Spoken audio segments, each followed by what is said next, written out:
নাম্বারে যাচ্ছি। এক লোক মাগরিবের নামাজের আগে তার বন্ধুর জন্য দোয়া করতেছে, আল্লাহ আমার বন্ধুকে তুমি একটা সুন্দরী, রূপবতী, গুণবতী, নেককার, মুতিয়া, কানেতা, জামিলা, রায়া, একজন রূপবতী নেককার স্ত্রী দাও আল্লাহ। কতদিন ধরে তার বিয়েটা ঝুলে আছে, আল্লাহ তুমি ব্যবস্থা করে দাও, সুন্দরী, নেককার, আল্লাহওয়ালা। তো সে তো তার বন্ধুর জন্য প্রাণ ভরে দোয়া করতেছে, আর তার স্ত্রী ওয়াইফ পাশেই ইফতারি রেডি করতেছিল। এই দোয়া শুনে মহিলা তো তেলে বেগুনে জ্বলে উঠছে, দৌড়ে আসে বলছে, এই তুমি কিসের দোয়া করো, রাখো। সে বেচারা মোনাজাতের মধ্যে তো ভরকে গেছে, ভয় বলে কি হইলো, আমি তো দোয়া করতেছি আমার বন্ধুর জন্য। তো মহিলা বলে, তুমি কি মনে করছো আমি হাদিসটা জানি না?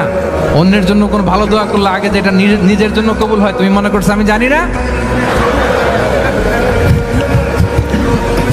তুমি ভাবছো হাদিস শুধু তুমি একা জানো, আমি জানি না? না, কি সব দোয়া করো এগুলা? আল্লাহু আকবার, আল্লাহ রহম করুক।